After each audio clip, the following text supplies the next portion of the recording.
always got that little thing so you know how you look. Well, welcome everyone. We're going to be making a start just now. So please do grab your drinks and take a seat. You're very welcome to, I think this is potentially the 21st or 22nd event that IPPR has held at this conference.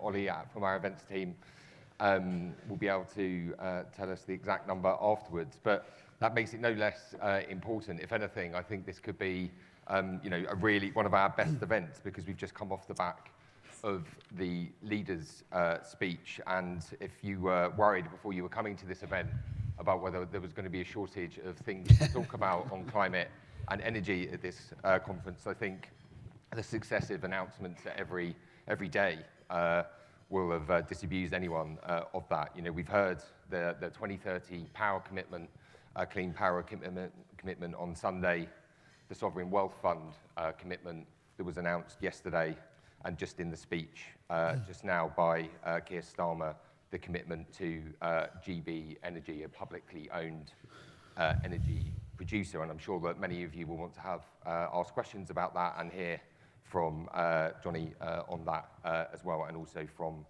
our panelists. I think from an IPPR perspective, so I should introduce myself to begin with. I'm Luke. I'm Associate Director for Energy, Climate, Housing and Infrastructure at IPPR. It is hugely welcome to see a political party put climate and energy at the centre of its offer, recognising, as our work has been, as we've been arguing for, that the opportunity on climate is not just environmental. It is economic, it is social, but it is also political, because there is huge support amongst the British public for action on climate change.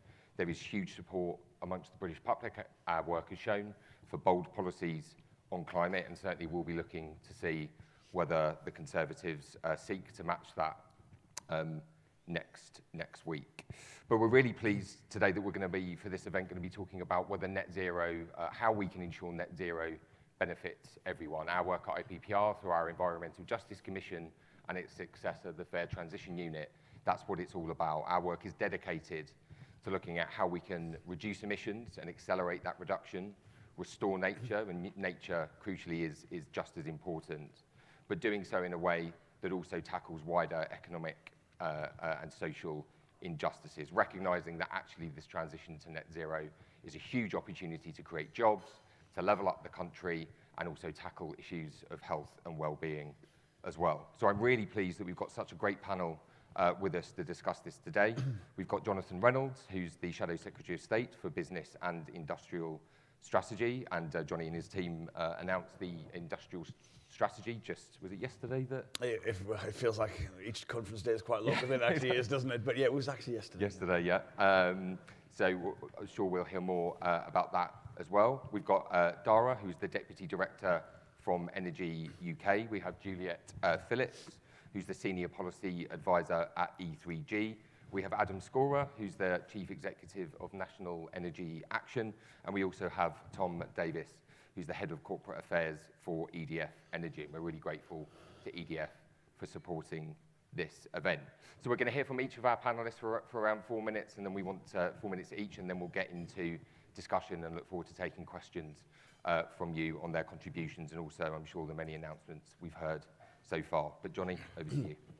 Well, thank you very much, Luke. So we're in that interesting bit at conference, aren't we? So you said this is the 21st. Have you chaired them all, Luke? No, I've great. People would probably be sick of you, to be honest. Yeah, exactly. Thank you for this. But yeah, so it's, we're all got a little bit of conference fatigue, but we'll keep the opening remarks a bit short, and let's try and get a good conversation going. I mean, look, let me also say, Luke, just a thank you to IPPR, not just for this event, but I always say in all the work that you produce, it's not only insightful, but I always find it rigorous. I do rely on reports at times on the media or in Parliament, and I really do appreciate your approach to these things. And as you say, you've got a big back catalogue on these issues, and it's much appreciated. Look, I mean, the three things I want to say by way of opening is, I think net zero is fundamentally a story about jobs and growth. It's obviously not the only reason to do it, but it is fundamentally a story about jobs and growth. That achieving the maximum benefit to the UK of that transition is clearly what we want to do. I mean, if you've been at conference, hopefully you've got that vibe from some of the branding that we've had in that time. And thirdly, if that is done properly and done well, this is a story that will benefit all parts of the UK and not just part of the economy, but all of it. And I think just to go through those things in turn, I mean, the first thing, is it fundamentally about jobs and growth? I mean, yes, I know the government has a review. I honestly don't know what they're trying to find. I think the literature is quite explicit, and we know, for instance, that the what we might call the green part of the economy, the decarbonised part of the economy, is growing faster than the rest of the economy. We know that's true of all countries, the world in aggregate, as well as the UK. If you read anything the government have already produced in terms of their own net zero strategy, they make that point. So I would say, what's the point in the government having that review under Chris Skidmore? It only puts more doubt into a process and adds to risk and uncertainty, where we want to reduce that as much as possible. How, therefore, I suppose the big question is, how should that be done? How is Labour seeking to do it? Look, I mean, there are lots of elements to this, because it obviously covers every part of our economy. But fundamentally for me, from a shadow business point of view, the two questions I ask of every sector that we need to see this transition in is there at present an investable proposition in many of the exciting things that people know about, whether that's hydrogen or further opportunities for solar or wind or whatever. And actually, on things like buildings, which, even in the government's existing strategies, about a third of their overall costings that they put on it is the cost of decarbonising buildings. The government strategy, I think the money allocated to it was about 7% of the money they needed. So the question is it realistic? Is it plausible that 93% of the funding for that strategy will just appear? Well, I think the answer to that is no. And then second of all, is the regulatory environment alongside the public incentives sufficient for that to happen? Again, in most areas, the answer to that is no. And so a great deal of Labour's policy in this area, starting at conference last year when Rachel made the climate investment pledge, is about how we need to obviously put more public resource into that, but that then triggers the question of, well, how should that be managed? How will the state, have the expertise, build it up over time, manage the investments that need to be made, where there are incentives for gigafactories, and there's no gigafactory in the world that hasn't been built at present for car batteries, automotive batteries, without any kind of incentives. And on things like, our desire for green steel, it's very substantial resources required for that. How will we do that? And so that brings us to this conference and the announcement that Keir has just made about what we call GB Energy, so a state publicly owned company whose job it will be to manage that. We've got, it's sponsored by EDF, so we've got a good basis to have that conversation here. But if you think of, I would point you to Vattenfall in Sweden, to Ørsted, which used to be Dong in Denmark, to Equinor in Norway. Other countries are doing this. I mean, in our briefing we put out to the press, we point out that the Malaysian government owns more of the UK's energy assets than the UK government does. And so we think there's a story there, first of all, about how the public will feel that this is not just about public money going in to create the incentives that are necessary, but that that's about asset ownership and the state and the people of this country as a whole benefiting from that transition. There are other parts to this. I mean, I'll shut up because I think I've gone over the time limit already. But I mean, on things like energy efficiency, which is very close to my heart, the first ever brief I had in the Labour Party front bench was as our shadow energy efficiency minister when Caroline Flint was the shadow secretary of state. Look, I mean, I don't think there's anything more to add to the case that is out there. I mean, clearly, that is something we have to do as a country, but the benefits to me are enormous. I mean, even before we saw energy bills spiking to where they're going to land at the minute. I mean, in terms of the benefits for lower bills, healthier people, more resilience in the energy system, I think that case is made. So again, the first things we should be doing, and a lot of my frustration around this in Parliament has been, I think the relatively politically easier things have not been pursued with the vigour they should have been pursued with the government under the last 12 years. We've got to make more of that. The final thing I just wanted to say, Luke, before we move on is, look, I think there's a really interesting question about whether we should even use the phrase green jobs, right? Because if you've got a net zero objective, all jobs, all of your economy has to be fulfilling that. And I do think it would be more helpful to move the conversation a little bit away from, in terms of government statistics, the number of jobs we count in sectors that are specifically devoted to decarbonisation, and instead just have that wider conversation about what is required of each sector, what is the way to do that, what are the public incentives needed to do that. But I have absolutely no doubt with the right incentives, the private sector is willing to play its part in that as well, if you give it the opportunities that it's already asking for. Amazing, thanks so much, and look forward to getting into some of the detail in that in the discussion. Dara, over to you. Yeah, you're absolutely right. The private sector is really keen to get going and deliver even more than it already is. And it is about making sure that we've got the right framework in place. It is about making sure we've got the right institutional governance as well. For those of you who don't know, Energy UK is the largest trade body. We represent around 80% of energy generation. That's offshore, onshore wind, gas, nuclear, solar. And we also represent retail energy suppliers. That's around 95% of supply in the country. And we also have members who are in that innovative space around new energy services, heat, EVs, so really kind of eclectic. And what that gives us is it gives us a real ability to look across the market, ability to really understand the different issues that companies face in the system, and more importantly, the impact it has on the country and where we need to improve things. So that's a little bit about Energy UK. I think the question we've been asked is really interesting, because when we talk about net zero, often the conversation is around power generation. And when we talk about power generation, increasingly so, at least over the last 6 months and probably into the next 6 months, we'll be talking about things like security of supply. We'll be talking about things like the importance of making sure that we are investing in domestic clean energy in order to end our reliance on importing gas, and also to grow our economy. Those are all good, important things, but when you're asked about net zero, I'm just looking up at the title, and when you're asked about net zero and households and supporting people to get to net zero, it's a very different picture. You know, it's not a shiny big turbine, it's not a here's a hard hat and a high vis and this looks great. It's a very different conversation, and it's just as important, arguably more so. Arguably, we know what we're doing in power generation, we just need to crack on and do more of it and get it done. And it's all interlinked. It's all about making sure the system can keep up and deliver the flexibility that we need, that we are digitizing the way we use energy and that we're doing it smartly. When we come to people, regular folks interacting with net zero and what it means, I'd sort of break it down into 4. And Johnny's talked a bit about people and skills, but people and skills really matter when it comes to making changes to homes as well. We've got a real issue with not having enough installers. And the reason we don't have enough installers is there's no guaranteed work. There's no decent investment in energy efficiency, decarbonising homes, and making our homes smarter so we can use energy when it's most plentiful and cheapest in the system. So, you know, jobs and skills right up there when we're talking about people and net zero. Consumer protections, look, it's a mess. There's 12 different schemes out there for if you're making energy-related changes to your homes, whether you're fitting solar panels, whether you're getting cavity wall, loft. It's really complicated, really messy, needs to be simpler, shouldn't be hard to make it simpler, right? That's consumer protections. Local area energy plans, another really big issue that I think with everything that's going on perhaps has kind of dropped down the list a little bit. Look, you know, if we want to think about how we're talking about devolution in every sense of the word, local area energy plans really matter. And it matters whether you're talking about, you know, planning permission, planning and consenting. And it also matters when you're talking about actually what heat are we doing? Are we expanding heat networks in this area? Will it be a hydrogen area? Should we electrify heat? So local area energy plans and engaging with people, making sure we're talking about diversity and tailoring things for local diversity whilst also considering national equity, because it's a huge shift going local for energy.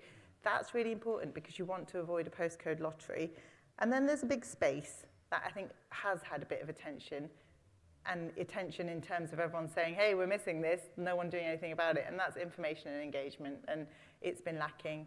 And in Europe, people are talking about how do we use less energy because we have got scarcity of supply. We're not doing that here, and we really should be. So I'll stop there to allow a bit of space, but I hope that gives a flavour of some of the challenges that we face. But they are challenges that I think industry is really up for meeting. Perfect, thanks very much, Dara. Juliet. Thanks, and kind of echoing and building upon points already made by Dara and Jonathan, which I agree with. My area of expertise is on green homes, so think about energy efficiency and the transition to clean heat. And I think it's just so crucial that this does benefit consumers, otherwise we could lose support for green homes and net zero more generally. Homes are really on the front line of net zero compared to the kind of behind the scenes decarbonisation we see with power. And of course, the cost of living crisis has meant that fuel poverty and addressing the root causes of the problem are more essential than ever before. Looking at some of the challenges, I think it's really important to note the scope and scale.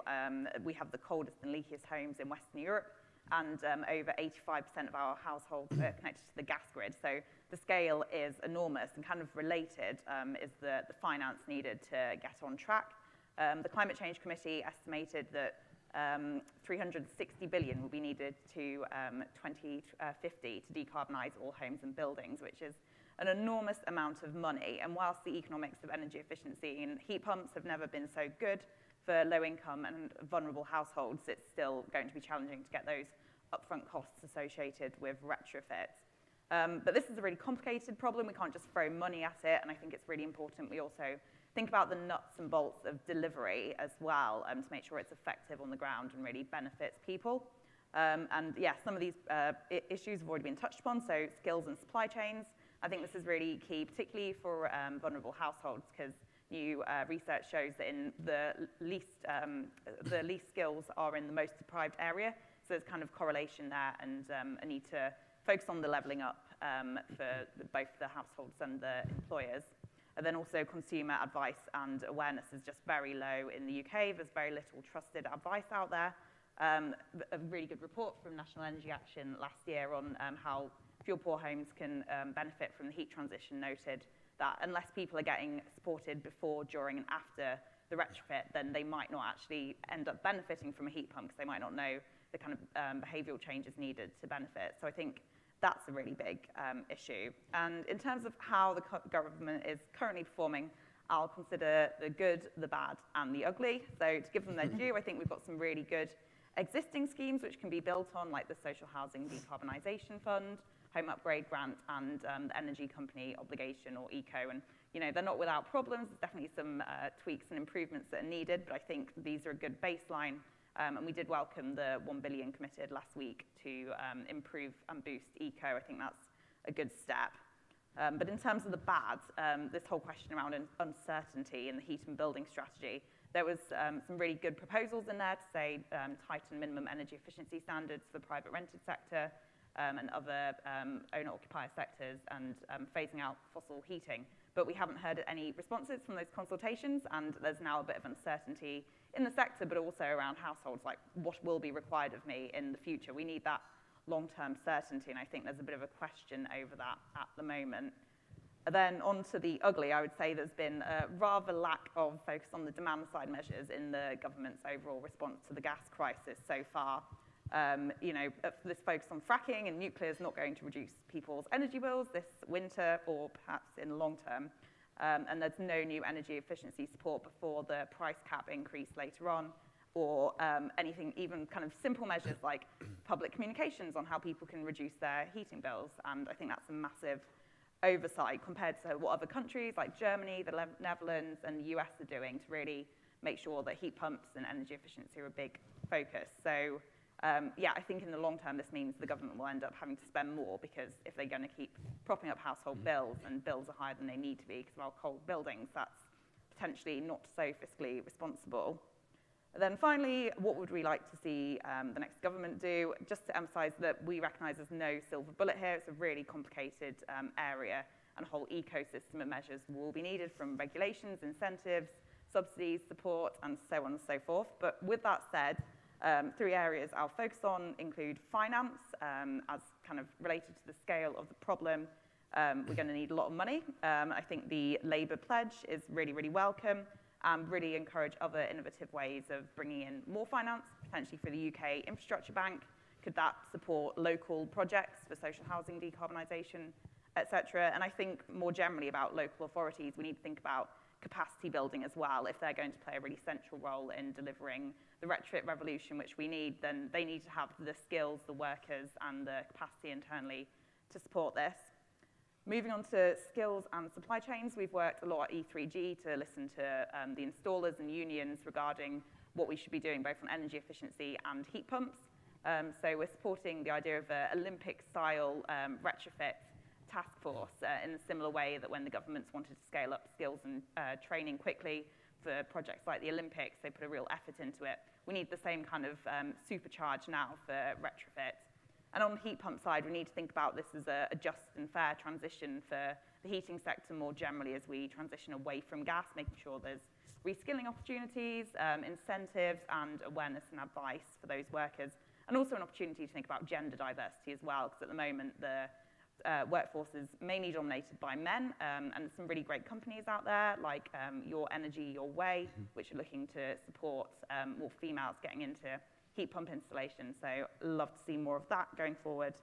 And then finally wrap up with kind of piece around advice and engagement. We think there needs to be a nationwide campaign to let people know the benefits of retrofit, but also local support as well, not just online, but also offline, kind of similar to the Home Energy Scotland model we have, where people can go and get advice on what they can do.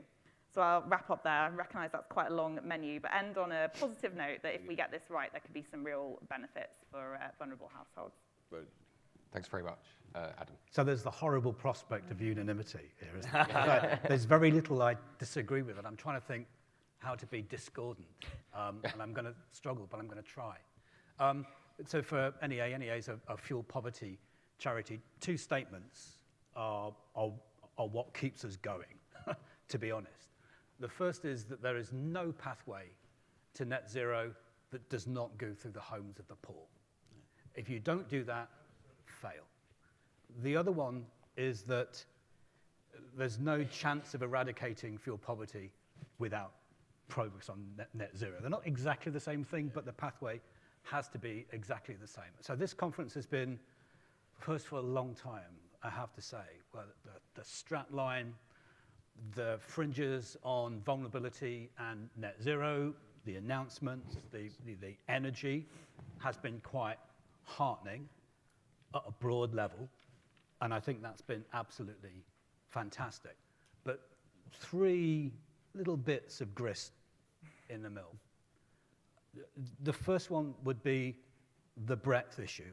My big issue with the way the government has responded, notwithstanding the scale of the intervention, has been, other than from one moment in May, obsession with breadth rather than depth, of universality rather than targeting support in the greatest need. That means you can only have possible success, and NEA in our 40 years of operation have never seen such desperate circumstances. For us, a crisis is helplessness, it's hopelessness, it's anger, and it's despair, and that's the phone calls that we get. They're not about top tips, they're not about how we can get out of it, it's the recognition that you ain't getting out of it. So as well as breadth, you need depth, and this is the challenge for Labour as well, notwithstanding the great statements. So where are people in this transition to net zero? You know, what problem are we trying to solve? You've got this winter, you've got the length of the crisis, especially now Nord 1 seems to have been punctured by some act of sabotage, and you've got the transition. And there's three very different solutions to those moments in the transition, because they are moments in the transition. Energy efficiency is nailed on to each and every one of those moments, but some are about targeted cash in the pockets of people in the greatest amounts of fuel poverty this winter. In crisis, it's about having regulation, or the principles of regulation, which are the greatest amount of protection for the most vulnerable, through social tariffs, through exemptions from policy costs, through treatment of people on prepayment meters, through a whole range of things. And then it's transitioned some of the things that were mentioned about those obstacles that low-income households have, for whom the idea of a targeted investment to realize the capital opportunities in an asset with a 4-year horizon of return on investment is just nonsense.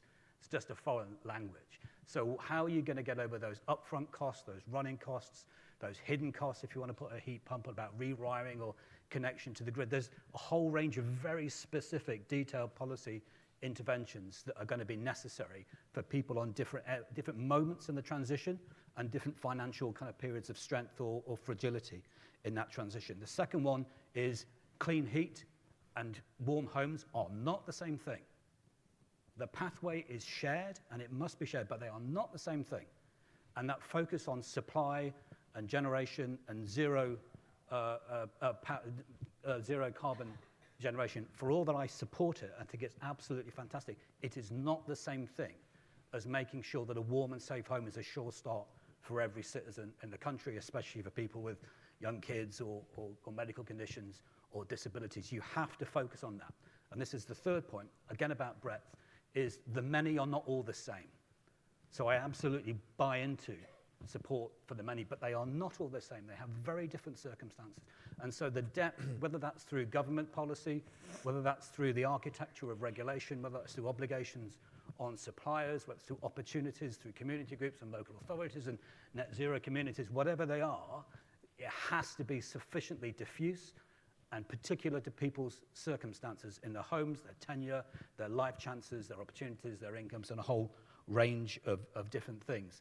So as well as this being the most heartening couple of days, tiring, but heartening couple of days I've had for a long time, the challenge, Johnny will know this, is what comes underneath it. What the principles of regulation are, what success means for people on the lowest incomes, for whom an active engagement with net zero needs to be facilitated and support and sometimes just plain paid for. And it's not just about energy generation supply. Fascinating though that is as a policy issue, it's about the nuts and bolts of people in different moments of transition.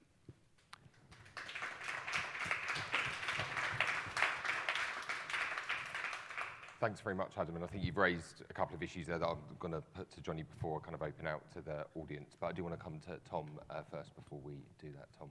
I'll be brief because the challenge of going last on a panel like this is everyone said everything that you want to say already. But I guess, first of all, thanks to IPPR for giving us the chance to sponsor this, and very flattering as well to hear from the Labour Party today that EDF is a kind of good model to copy for the UK. I'm sure we'll talk more about that over the next hour or so. I'll keep this fairly short. I guess I'll talk just a little bit more about kind of some more immediate stuff. Many of you will know us as a big supplier. We're one of the biggest suppliers of energy in the UK, one of the biggest generators. You'll have heard a lot, obviously, about the kind of challenges that people are facing this winter. Just a month ago, we put out a really horrifying statistic that around 50% of our customers this winter would be in fuel poverty. We have seen since then some action from the government to address that. But just last week, we had our busiest week ever in the history of the company in our call centres, in terms of people phoning up. Yesterday, I was speaking to a colleague based in our office in Exeter who deals with vulnerable customers. She said in 25 years of working in energy, that was the most customer cases she'd had to deal with in a week. So this is after the government's announcement to try and address this. It gives you a sense of the real scale of anxiety that is out there in the country. So that is a huge challenge going into the winter. And I think what we've seen created, probably just in the last 6 months, energy companies, we kind of traditionally have thought of customers as kind of vulnerable or not.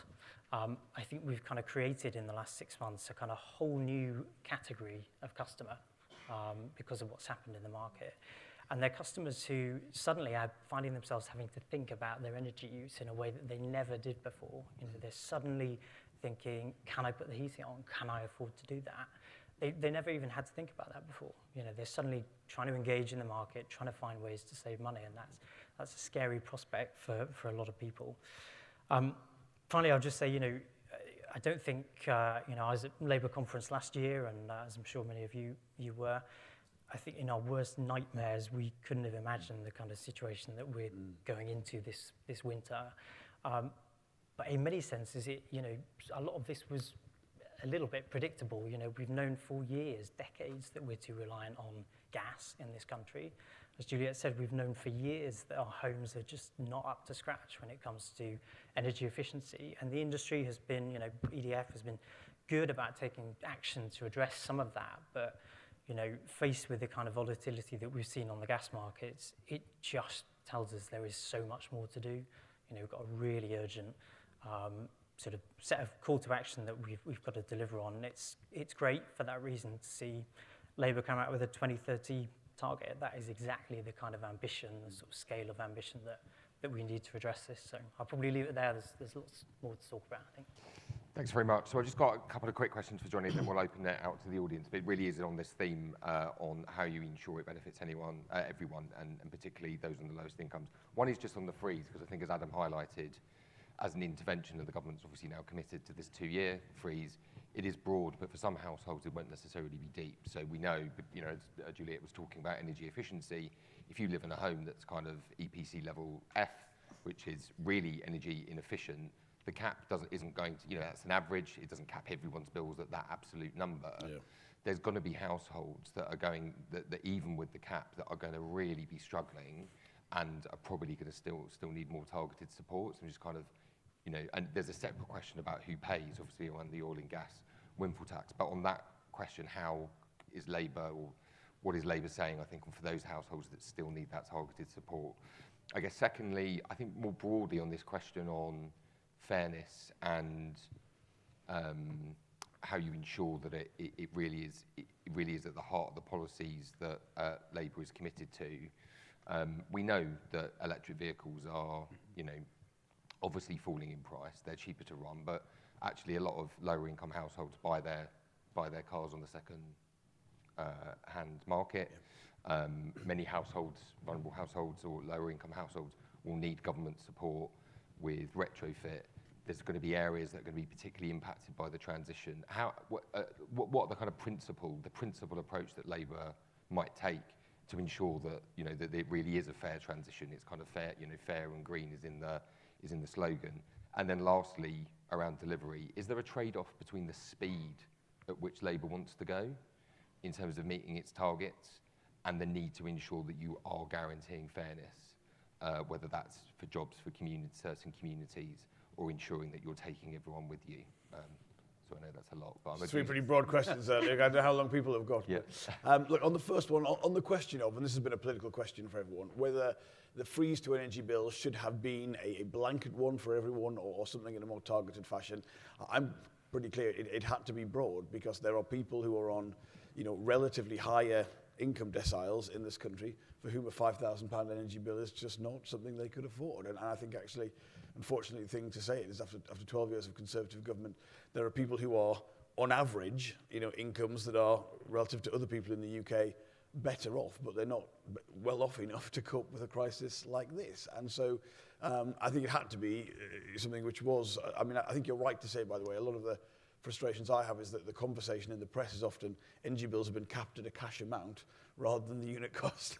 You know, you can still be a heavy user, a disabled person or an elderly person, for instance, and have an incredibly high energy bill. And I think actually that has been lost a little bit in terms of the national conversation on retrofit and the principles around it. Right? The first thing to say is we're going to recreate the setup that we had when I was first elected to Parliament. So there'll be Department of Energy and Net Zero, and there'll be Department of Business, and might do some other things in terms of what we put into that. But I will say, first of all, I think that is necessary for the scale of this. I think there was far more time in Parliament to debate things like energy efficiency. I mean, you never get an energy efficiency question sometimes in Bayes questions because it's just too broad.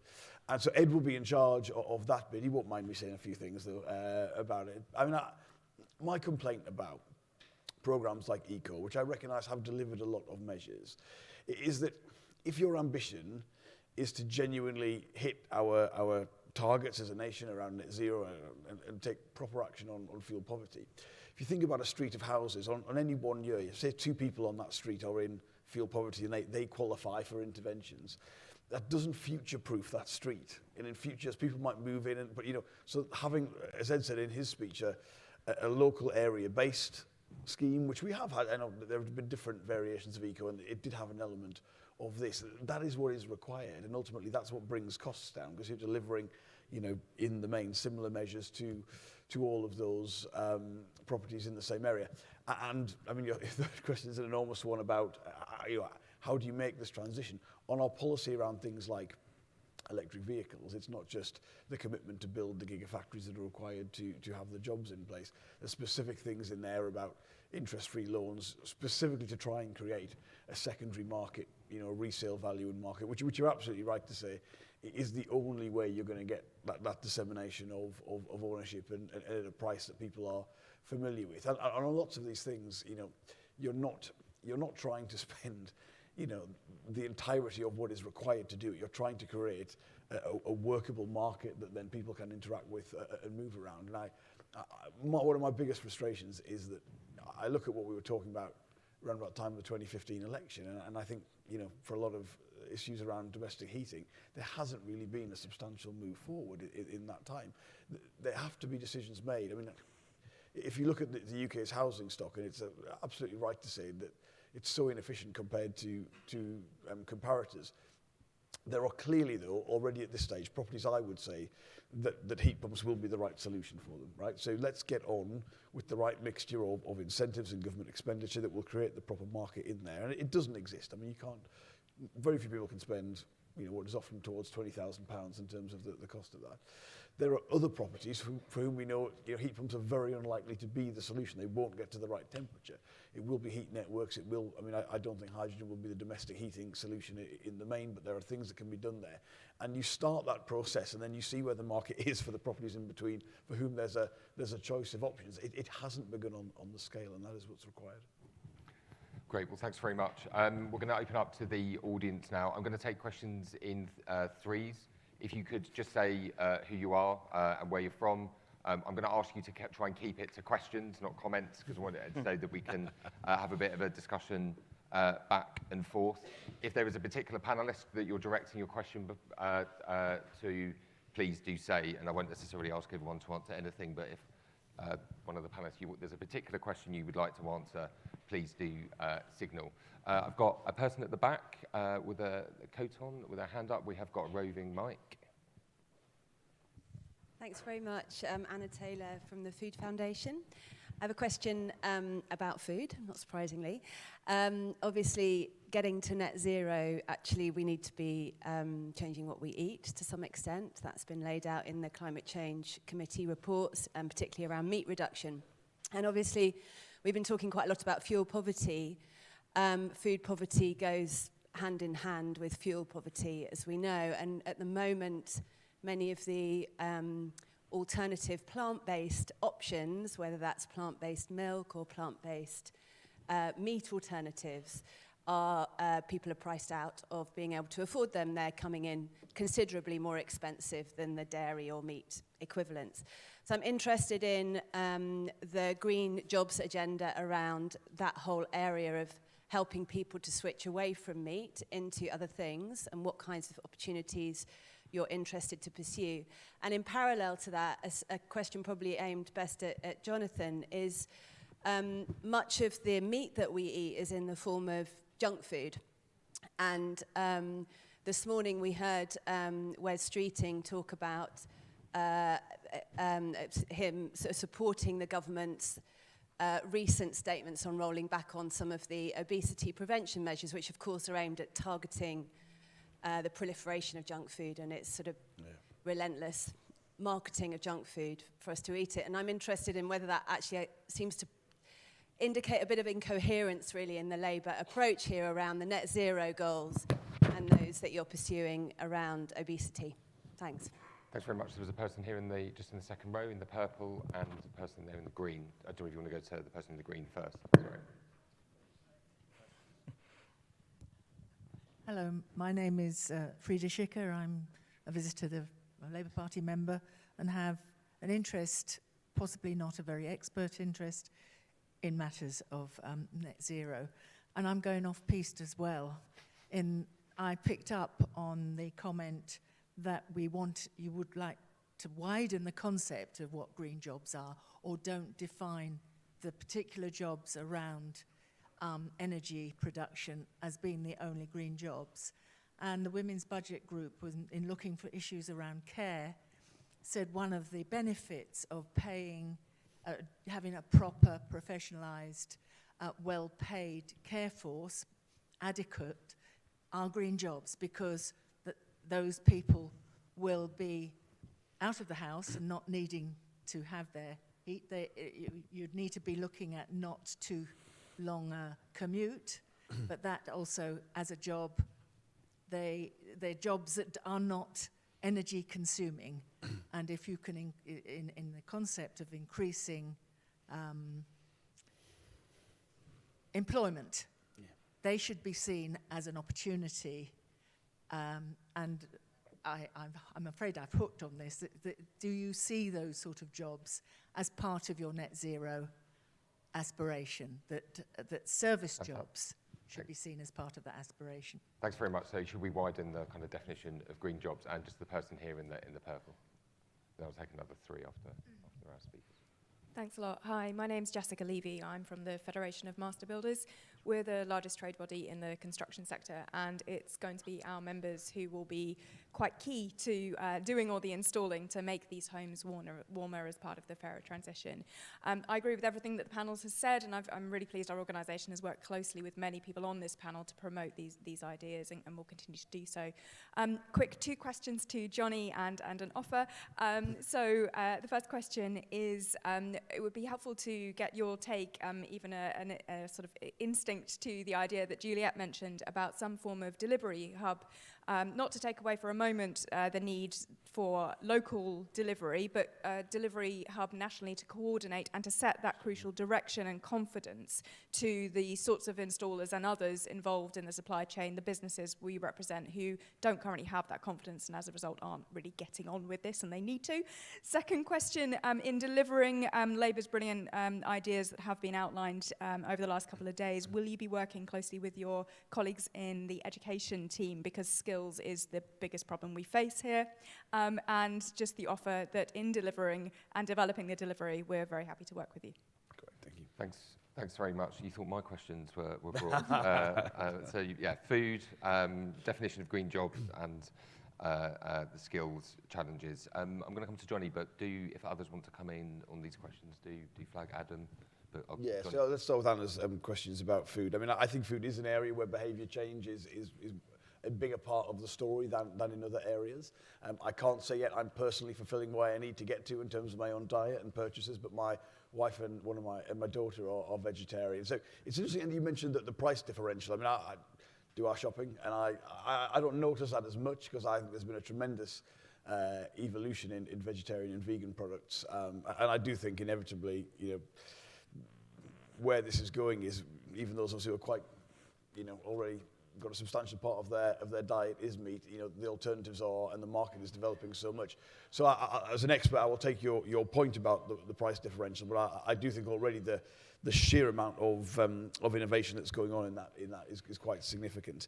On the point about green jobs and the care sector, I mean, I suppose I prefer to talk about good jobs. I mean, I think, or skill jobs, I think sometimes people can't really, what do you mean by a green job? Do you have to work in a nuclear power station, or build wind farms? And so I'd be less about characterising whether the care sector is a green sector, but I would say our aspirations for the care sector are very explicit and ambitious. I mean, you might be aware of our New Deal for Working People, an element of which of that is fair pay agreements. It's the idea you have legally binding standards and conditions in a sector where you recognise you must improve the attractiveness of jobs in that area, and the care sector is where we would like that to be. I mean, I said in my speech, I think those fair pay agreements will be, to the next Labour government, what the national minimum wage was to the last one. I think they'll have a very significant and positive impact on that, and clearly the arguments about why the care sector is important is an economy-wide argument. It's not just, you can't come back, I'm afraid, or Luke will come and tackle you and take the mic off you. Yeah. and Jessica, so yeah, look, what I would hear from your members is that they would talk about previous versions of government policy that they were very keen to invest in, improve the supply chain in.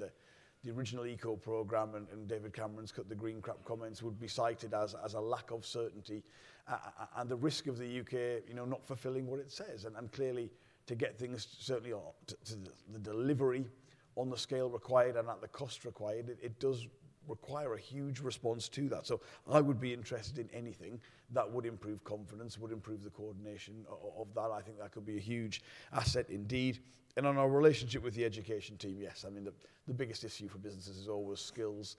There's an argument it really should sit with business, and that would be a better way to do it. But I mean, you saw, if you caught Keir's speech about the apprenticeship levy announcements and how, still keeping the hypothecation between the levy and skills, but giving businesses just much more flexibility. I mean, it's so frustrating to have such obvious challenges around a skills system and so much money left unspent, and that's the number one thing that is raised with me from businesses. So we work very closely on there, and obviously Bridget's speech from the conference floor is still to come.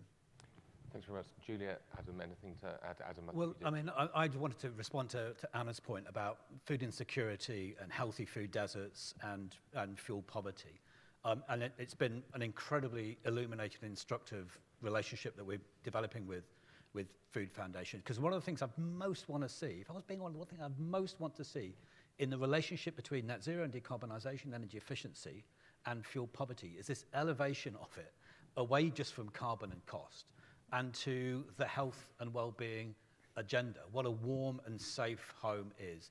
Another iteration of Sure Start for me. It is the best way of beginning a healthy, engaged, productive life is to come from a warm and safe home where there's healthy food available at cost through regulation and through market delivery. So I just really hope that we can elevate it beyond the really interesting and intriguing bits about energy power supply. And I do see that something like interrogating the idea of essential delivery kind of structure for construction is a good way of responding to some of Dara's points about the anxiety that consumers have about engaging in this market, a lack of awareness, a lack of standards, a lack of redress, a lack of being able to identify a technology for a home and what a decent return on a transaction would be. So I think it's a really important point. Thanks very much. I know Tom was going to come in quickly and then... Yeah, just on the FMB point, actually, it's a really, really great question. And, you know, part of my job is kind of, you mentioned the workforce is about kind of looking at kind of big infrastructure projects and kind of, in our case, particularly nuclear projects and renewable projects. You need a workforce to do that, obviously, but, you know, we should run energy efficiency in this country in the way that we would run national infrastructure projects. That's what it is. You know, it's a big national infrastructure project that happens on a kind of micro level in millions of houses. And you would, although the work the industry has done on energy efficiency has been good, you would never run a kind of big national infrastructure project in the way that we have run energy efficiency in this country, you know, this kind of stop-start, kind of boom-bust kind of approach. You should fund the whole thing from kind of conception to completion, and then you can get your workforce and your supply chain upskilled to deliver that. So we should take the lessons learned from kind of good infrastructure delivery and apply it to energy efficiency. It's pretty shameful in this country that we haven't really got to grips with it yet. Thanks very much. If I could just add, actually, on the job question, I think Johnny's right. All of the evidence suggests a lot of people do not understand what green jobs are, and just putting that word green in front of them can be a bit of a barrier to understanding what they are. I think we should talk about good, high-quality jobs, and yeah, I think it's easier to communicate. There's someone at the back, right at the back there, someone here in the front row, and the person in the blue shirt just there.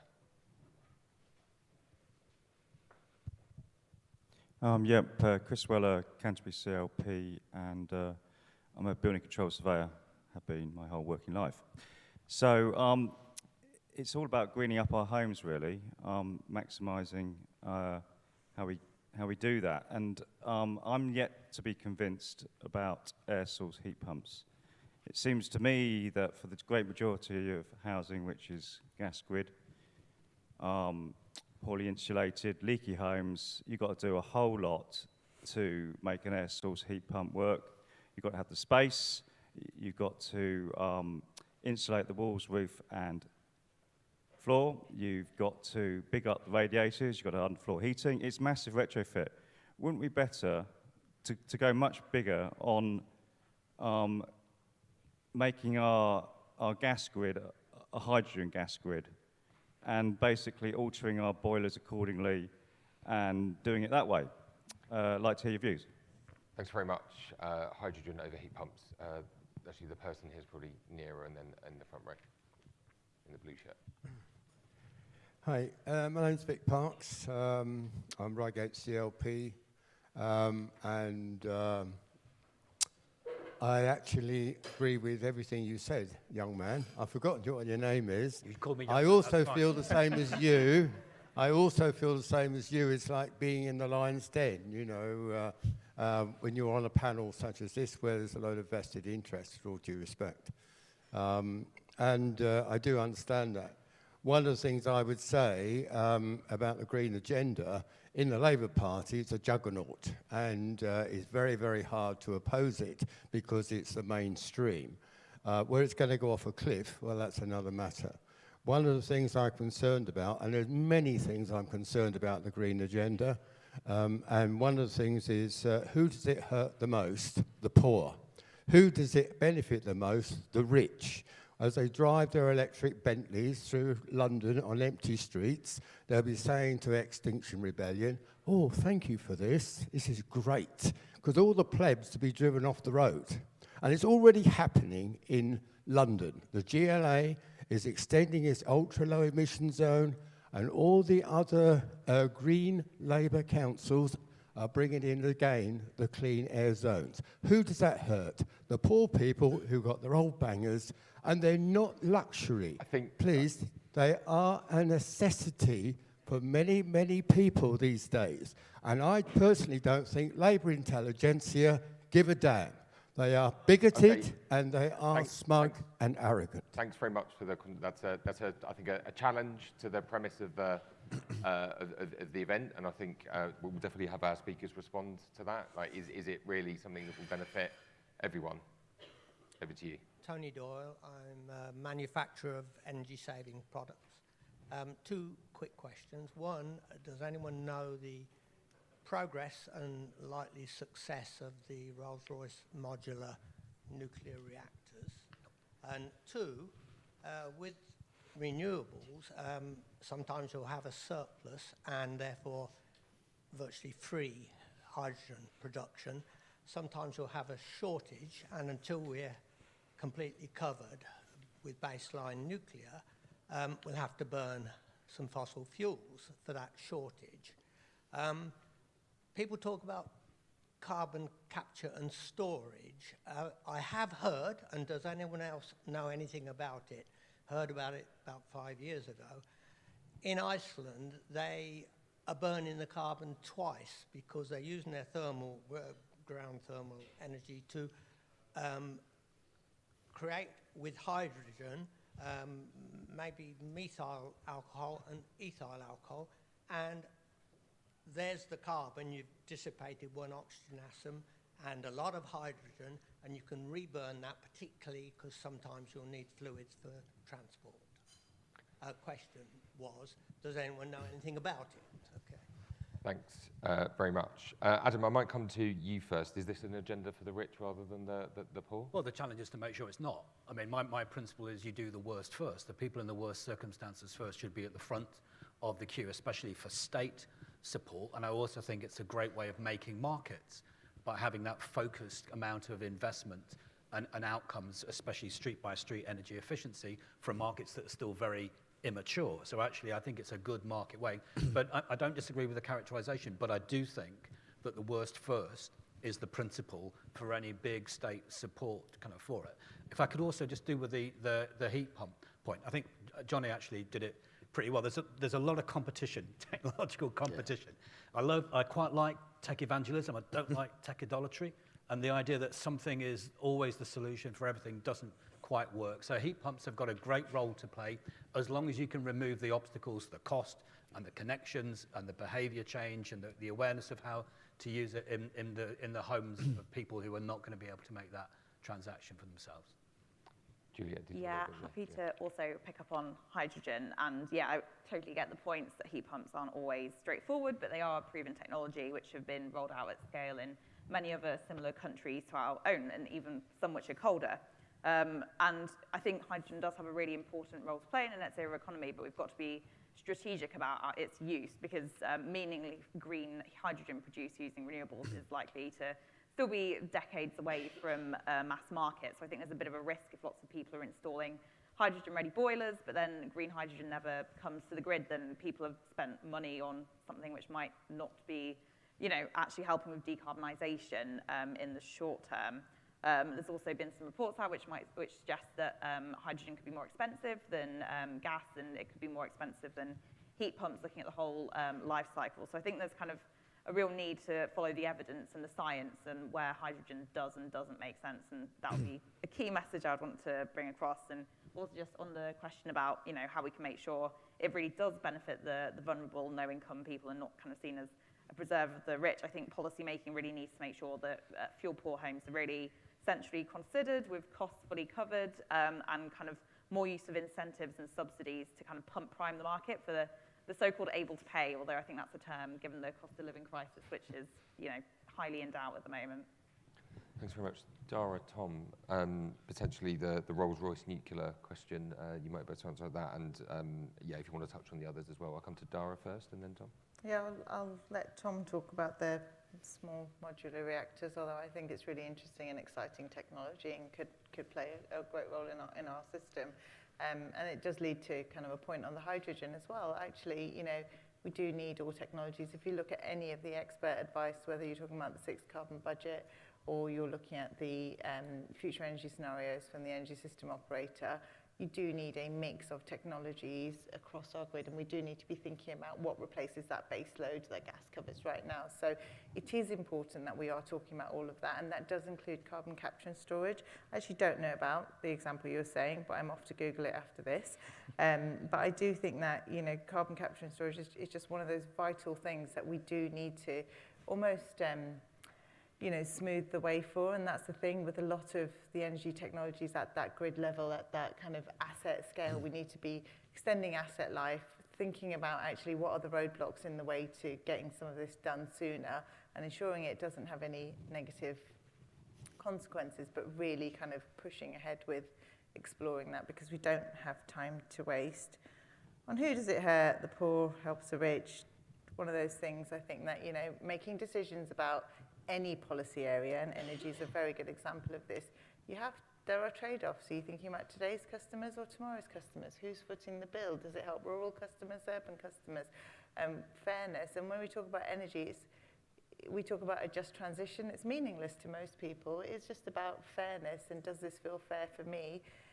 You could get into a debate about clean air zones, but if you live on one, actually, there's monitored air temperature, and it has a huge impact on particularly children's lungs and lung capacity. So, and that's what I mean. We're free to disagree with one another. We don't have to agree with one another. But I do think that it's worth looking at the science because the science is pointing us in the right direction. Tom. Rolls-Royce, so they are in the GDA process, so nuclear loves an acronym. That is the kind of regulatory process that reactors have to go through to kind of get approval. So the regulator looks at them for kind of safety and all the other things you would hope get examined. That's a good few-year process that they have to go through. They may well do it a good deal quicker than we were able to do it for Hinkley Point. But definitely there's a role for them. Absolutely, roles. Yeah, slightly different technology on a bigger scale. But look, Rolls-Royce are a smart company. I'm sure they'll get through that process. And to Dara's point, we need every technology in this, so they've got a role to play. What they're doing is they're basically working on the principle that if you take one design and you replicate it and do it again and again, the costs go down, it gets easier to build. That's exactly the model that we've used for Hinkley Point, where we're copying it at Sizewell, hopefully with full approvals in the next few months. And I should say that is a 10-year project, so I hope we'll be very well supported by whoever comes into government next. Johnny. Well, I'll just counter through them. I mean, look, there's some really exciting stuff being done in terms of the model hydrogen villages, where they're isolating the grid and using that. I think a comment was made earlier that there are many potential uses of hydrogen, and it's clearly going to have to play a role in industrial power and in transport. And I think the question reasonably has got to be, can it do everything? I think that's quite a challenging proposition. I mean, on the colleague from Reigate, look, fuel poverty and poor air quality are two massive issues for less affluent parts of this country. And whether you're doing it because you want to hit net zero or you're just doing it to improve those issues, you're going to be doing the same thing. And on, I've never seen an electric Bentley, but my school friends in Sunderland make the best-selling electric vehicle in this country, which is the Nissan Leaf. And if you want a future for jobs like that, you've got to understand what people want, and they want these. And an iconic industrial site in this country, the Port Talbot Steelworks, the threat there is their customers want green steel. That's what they want, and therefore what you've seen in Sweden or in Holland, where the state has been a partner with industry to make sure they're able to do that, unless we do that here in this country and do what we want to do, we will frankly lose those jobs because it's not delivering what the market wants. So I think there are very clear policy objectives we should be following here, but fundamentally there's some laws of what customers do want, supply and demand, and frankly, how markets are moving, and we've got to do that. And on SMRs, look, it's hugely exciting. It really is. It's certainly got our support. We would be looking to continue that in place. I know lots of niche energy facts, but I don't know about the Iceland fact, but I will go away and look in that. On carbon capture, I mean, there's been some actually, to be fair to the government, quite interesting things in terms of the clusters around capturing industrial emissions and where those clusters are. We know the technology works. Again, it's about how do you turn that into a genuine investable market proposition? And again, that's what we'll be seeking to do. Thanks. And I just wanted to add on the kind of rich poor point. I do think, all of the work we do is, I agree with you to the extent that policy isn't, like net zero has a huge amount of opportunities for everyone economically, socially, as many of our panelists have pointed out, including those that are least well off. But where I completely agree with you, and I think that's where a lot of effort is being rightly focused, including by IPPR, is that isn't necessarily going to happen by accident. You have to design energy policy, climate policy, environmental policy to ensure that it does benefit the least well off, but that there are policy choices and questions and trade-offs, and you have to bake that into the policy design. It's not going to happen by accident, but we shouldn't doubt, as Johnny was saying, the scale of the opportunity there if you do design the policy in that way. The person here, and then I've got a person in a yellow tie, and a person here as well. I think we'll have time for another round as well. You have a microphone. Claire Neely, Dulwich and West Norwood, Labour Walks and Cycles, and I work for Southwark Council as a building surveyor. In Southwark Council, the largest residential landlord in London, we are installing district heating systems. Question for the Minister in the government, the next government, will you be supporting district heating systems? And the second question, as Labour Walks and Cycles, are electric vehicles the answer? I've forgotten where I was going now. I think the person in the front row here, and then the person in the yellow tie. Thanks. Hi, Dave Blackman representing Utility Week magazine. A question mainly for Jonathan. Today's headline announcement of the new publicly owned energy company. What's the scope of this going to be? Will it have any role as a retailer, or will it just be a developer of renewables projects, which it looks like? And also any responses from the rest of the panel about this initiative? Thank you. Hi, my name is David P. Watson. I'm formerly the chair of the UN Environment Programme's Finance Initiative and actually a trustee of IPPR. And as a result, completely delighted with the sort of commitments that Labour's been making over the last couple of days. But this is quite a complicated question about how you do this, because you do need to take some very long-term decisions early about, for example, which technology you're going to back. Is there going to be a carbon capture and storage grid in the North Sea? Are we going to use hydrogen? Are we going to use batteries? If we use batteries, do we need an intelligent network for electricity distribution, et cetera, et cetera, et cetera? And it's quite uncertain. And I just wondered, do we have thoughts about how those decisions get made going forward so that we end up net zero as we need to be? Thanks very much. I'll come to Johnny first on those, but then if others want to come in, then which I suspect they might, I'll come to them. Yes, another very, very broad range of questions. I mean, as a colleague from about Southwark Council, district heating, yes, of course, that's got to be part of the solutions, and yes, electric vehicles are the future. I mean, the issues clearly around the infrastructure are there, and the secondary market, which you raised earlier, Luke, but we've got policies that address all of those things. For the GB Energy, no, not as a retailer of energy. The issue is about the management of the investments, which we believe are essential to unlock these markets and opportunities going ahead. And lovely to see David here. I mean, I think, look, part of the plans, David, are about not just what is the right way to, what's the mixture of public and private necessary to do these, but how do you, over time, build the institutions with the expertise and capacity to do what you're saying? And actually, many of the entities doing that here in the UK are indeed themselves state-owned energy, players from other countries, and they've been able to generate that expertise over time. I mean, I am actually you're right to say, of course, there are so many complex decisions that play a part in this, but I mean, there is a huge amount of work being done in this country and around the world that is available to us. But also, I mean, I'll go back to that experience as my first shadow job as a junior shadow DEC spokesperson in 2015. If someone had said to me the price of offshore wind would get to where it is now in terms of emissions, honestly, I would have thought that was too ambitious. I would have thought that that's just unrealistic for what my highest level of ambition would be. But it's an example of it's not perfect. There's definitely issues around how we could have maximised some of the jobs and production if we'd made decisions in a better way as a country. But fundamentally, that example of the state creating the market and the opportunities is one of the very few examples, I would say, of consistency over time, and therefore the private sector being able to deliver at what it's been able to do. And it's exceeded everyone's expectations as a result. So we should, good policy, when you get it right, can actually deliver things pretty rapidly. Can I just ask a very quick follow-up, and this points to the kind of question around hydrogen and heat pumps as well.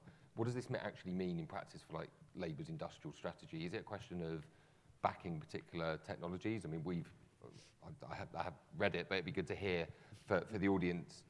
What does that mean? Does it mean that the state is going to be picking technologies and backing them, or is it a bit more nuanced than that? So I see the role. I often compare the proposed Industrial Strategy Council to, for instance, how the Committee on Climate Change works. So you've got a clear remit, you've got independent commissioners, it's got status, it's got authority. It can, clearly provide the transparency around the progress towards those objectives, make clear the trade-offs that are necessary. I mean, I like to shy away from any comparison to the 1970s, but not a decade renowned for good economic policy. So it's not necessarily about picking winners or reorganising companies from Whitehall, but there are, I think, in this space, in terms of the conversations we're having here, there are strategic decisions that need to be made, and how we use hydrogen, what the capacity of that would be, is an example of that, and they'll have to be priorities. So I think having the transparency and the institutional strength of something like that around there, because a lot of people say to me, how do they know? Even people used to ask about consistency between governments, even within one political party being in control. How do they know the Secretary of State won't change? And fundamentally, the things that they are using as indicators of long-term investment decisions can be completely ripped up, and that is a significant problem. And unfortunately, the last 12 years, the UK is no longer considered with the kind of stability it once had in policy terms. And again, I think whilst the government in the main hasn't gone down the route that if you'd told me Jacob Rees-Mogg was going to be the business secretary a few years ago, I might have thought. Things like this review, again, I think these mixed messages are unhelpful because I don't understand what they're actually reviewing. I imagine if you told Jacob Rees-Mogg that a few years ago, he might have been surprised as well. I'm going to come to Tom and then Dara. If you've got anything, you don't have to come in if you don't. No, but all I was going to say on Great British Energy, we heard about it only 2 hours ago, so we'll kind of wait to see more on the detail. But if it is about the government, a Labour government, giving government investment a kind of stimulus to low carbon power projects, then we would welcome that. That's the model that we're using at Sizewell C. It's got potentially a bit of government money in there and a bit of private, if you consider EDF private, plus institutional investors in there. That's a really good model. And when you've got an ambitious target like 2030, that's exactly the kind of stuff you should be looking at. Dara.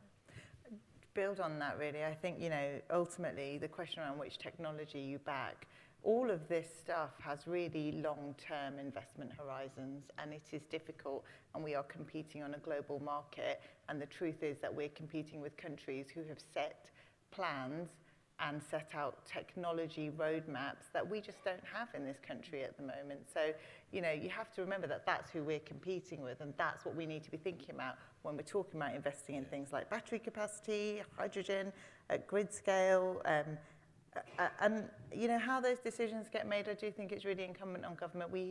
We have, I think, been through an era where ambition and target are plentiful and actually delivery is thinner on the ground, and that's the problem. and it's going to be the problem that faces this government and the next. So it's really, really important that we are thinking really critically about how we do lots of things at the same time, how we build on the success that we have, for example, with offshore wind, onshore wind, cheap, easy to do, let's get it done. Quick, yeah. You know, solar, it's important to be thinking about that mix in the broadest possible sense, because time is what we don't have. And that long-term investment horizon is really important. And, you know, it does link to the point around GB Energy. Ultimately, you know, we do have lots of companies investing in this country. We don't want to put them off. But if GB Energy is adding to that mix, brilliant, you know, even more investment, even more scale and scope to do more, as long as it's a level playing field for all of those companies that want to do more and, you know, build that power base in Britain. It's really important. District heat, I will come to it because it is one of those things close to my heart, in that, you know, the plan is to have up to 20% of homes on heat networks in this country, yet it still remains an unregulated market. There's still very few consumer protections akin to the ones that you have in the retail energy market, and that needs to be sorted ASAP, because all those people in those homes with heat networks are struggling right now, can't get their problems sorted, have very few protections when it comes to debt and support, and that's not right. Very quickly, because I think we do have to wrap up. Well, and mine's a contortion of the question, just the whole point that this is a big journey of discovery. It's not a simple iteration. You do that, you do that, you do that, you do that. There's lots of things. You're thinking about grid reinforcement and a grid that matches the way in which generation. It all has a cost, and the distribution of those costs has been pretty unfairly levied over recent years. So that's my key point, is you always have to inject the retail experience of the householder in terms of how you're paying for and how you're recovering the cost of all this very, very complex and costly activity, notwithstanding that it should lead to a massive reduction of the overall cost of power, because there's so many moving parts. The eye just gets turned away from those people who have to pay for it at the end. Juliet? Yeah, I mean, I agree with a lot of the points made. I guess just on the planning, my real plea is also think about the governance of the planning. I think, you know, we've had a bit of concern at E3G that is the government always listening to the science, the evidence, or, I mean, we work very closely with industry and we think they have an important role to play, but there are different interests, and making sure that what we're doing is really also taking on board the views of workers, households, civil society, and that real broad church, not just kind of, yeah, following the money, I suppose, but taking an evidence-based approach. Thanks very much. I'm going to ask Johnny to say one thing before we close, because I know I think you have to shoot off. Huge ambitions from Labour, obviously, at this conference. Delivery. How between now and potentially an election is Labour going to ensure that you're kind of, if you are in government, be ready for government, and what do you need from the people in this room in order to be ready to deliver on your ambitions? Yeah, I think that's right. I mean, I think, in my view, if you look at history and look at successful governments, they work out very clearly what they want to do in that first term, and then they spend their political capital delivering that, rather than fighting with civil servants or whatever as to what they should be wanting to do. The framework we've got and the progress we've had from conference last year to conference this year allows us to put in place the more detailed plans that we want. So we've already got them on things like electric vehicles and on green steel. We plan to add to that. Obviously, Ed's team lead on part of that, and anything which is wider industrial strategy and jobs is mine. But, you know, a successful start to a Labour government would be, well, first of all, telling all the civil servants they don't work for Jacob Rees-Mogg, and that's going to be hopefully a better experience for them. There'll be some things that need to happen in terms of institutions being set up and legislation passed, but fundamentally, for me, it would be about getting out and then being able to go and say, look, this is what we're doing in the steel industry, this is what we're doing in automotive production, this is what it means for sustainable aviation fuel, and you know, on things like retrofit, and which is at the heart of making sure fairness is part of this. Those things are set up and give people confidence early on, because there's so much work to do. It has to start very quickly. Well, thanks very much. Thanks very much to our panel, Tom, Dara, Adam, Juliet, and Johnny. Thanks very much to EDF for supporting this, and most of all, thank you very much for coming and for your questions. Please do continue to follow our work. We've got lots of work continuing in the energy and climate space at IPPR through the new Fair Transition Unit, and also a lot of work on things like industrial strategy as well. But enjoy the rest of the conference, and please do just thank our speakers in the usual way. Thanks very much.